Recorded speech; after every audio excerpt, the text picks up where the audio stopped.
It was quite a letdown from last week when Atlanta beat New Orleans 2017 in one of the craziest games of the season.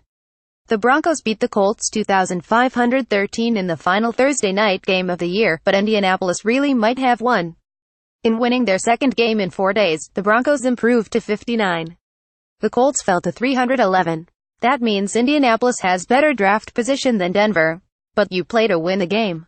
The Broncos did. Denver lost quarterback Trevor Seaman to a left shoulder injury in the first quarter and wide receiver Emmanuel Sanders to an ankle injury in the second half.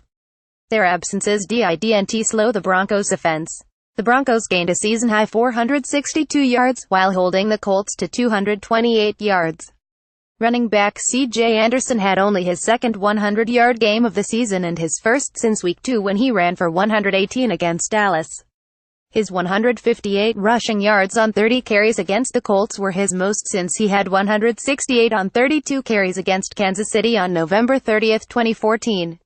Brock Osweiler had a career-best 147.7 passer rating in a game with more than 2 attempts, completing 12 of 17 passes for 194 yards and 2 touchdowns. He also had an 18-yard touchdown run. Colts quarterback Jacoby Brissett completed 17 of 30 passes for 158 yards with no touchdowns and no interceptions. He had a 7-yard touchdown run. Here are 5 more things we learned during Thursday Night Football. 1. Frank Gore is not human.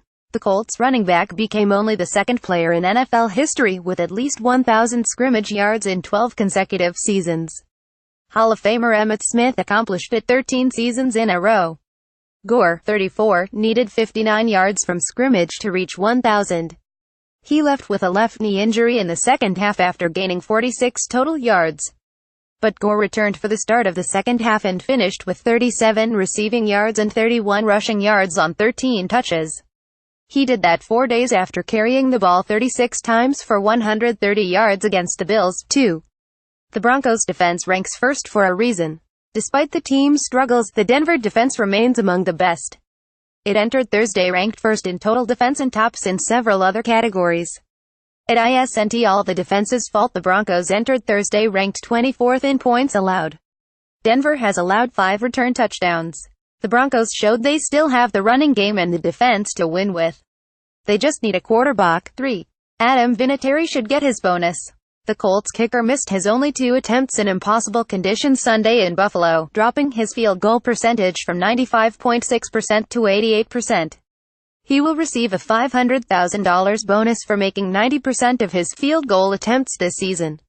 He entered Thursday's game needing to go at least 5 for 5 in the final 3 games to secure his bonus. The Colts passed on the chance to try a 56-yard field goal in the second quarter Thursday, and Vinatieri made field goals of 45 and 39 yards, leaving him 3 makes with no misses from his bonus. 4. For whatever reason, the Colts can win the first half but not the game. Indianapolis led 107 at halftime. It couldn't hold the lead. Again, it marked the 7th blown halftime lead by the Colts this season. One more and Indianapolis will tie an NFL record for the most in a season. Opponents have outscored the Colts 22,391 in the second half this season. 5. The Broncos wouldn't have lost 8 in a row if Osweiler had played like he played Thursday. Of course, he didn't get to play the Colts defense in his 3 starts. With Paxton Lynch rehabbing from an ankle injury and Seaman now out with a shoulder injury, Osweiler might get another chance to audition as starting quarterback.